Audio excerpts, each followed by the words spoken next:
You're watching WJLA 24/7 News. Good Morning Washington. On your side. And we're back now at 8:17. A recent poll by the Kaiser Family Foundation finds nearly half of adults in the U.S. say their mental health has been negatively impacted by the pandemic. And while many are seeking help amid the crisis, the numbers show that men are less likely to acknowledge they're having some struggles. Joining us now with how to normalize the conversation of mental illness among men is co-founder of the Village Institute for Psychotherapy, Jonas. Good to have you with us, Josh. Appreciate it. Great to be with you. I appreciate it. Yeah. So why are men having an especially difficult time right now? And what are some of the struggles that you're seeing in your practice?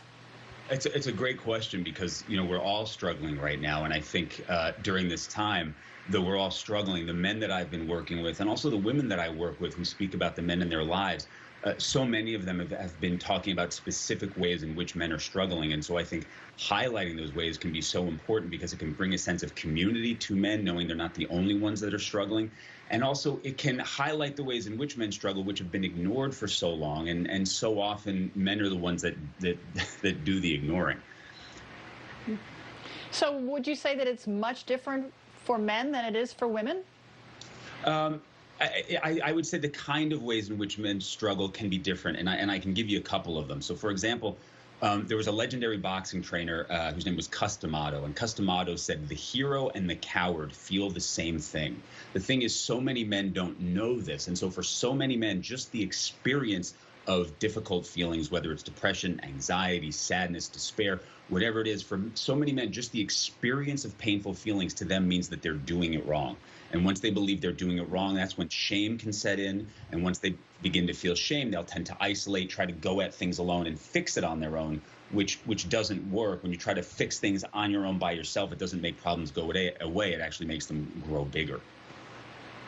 And we all know that women share everything with their girlfriends and men just don't really reach out. They don't ask for help, right? That's kind of traditional, isn't it?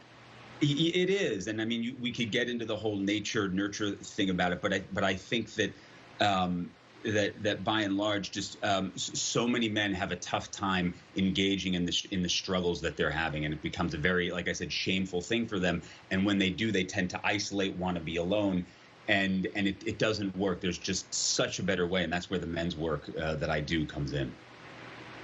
So what are some of the steps that men can take right now if they're struggling with mental issues?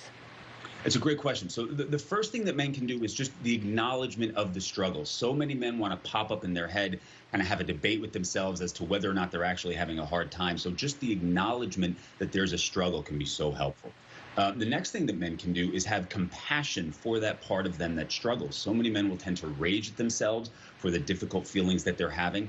And so just having some compassion for the part of you that is having a hard time can help to loosen things up and have certain feelings begin to dissipate. From that difficult place, men also are expert numbers. We tend to really want to numb anything and everything. And so there's certain obvious ways in which we numb in terms of drinking, smoking, drugs, but there's sort of more covert ways in which we numb in terms of binge watching Netflix or just burying our head in a book. So being aware of the ways in which we numb and understanding that that is in fact what is going on can be really helpful.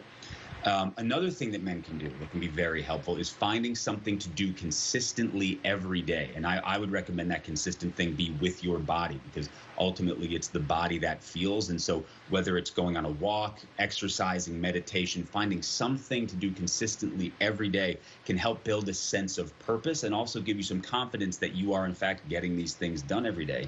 And then the last thing that you can do is reach out, find a mental health professional in your area, work with a mentor. In my life, the mentors that I've worked with have been profoundly helpful, and men's work always grows exponentially when you're doing it with someone else. So feel free to reach out.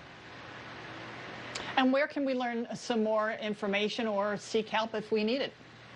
So we've started the No Shame Man campaign. The No Shame Man campaign is designed to bring awareness to men's mental health as a way to destigmatize and normalize men's mental health. And so we have noshameman.com, which is a resource for men to reach out or for women to reach out on behalf of the men in their lives. And they can find someone to speak with there, or they can learn about certain materials to read, listen to, in terms of beginning this journey of doing really good, powerful inner work. Well, we thank you so much, Josh Jonas, for joining us today, the co-founder of the Village Institute for Psychotherapy. Very important information that you shared with us. Appreciate it.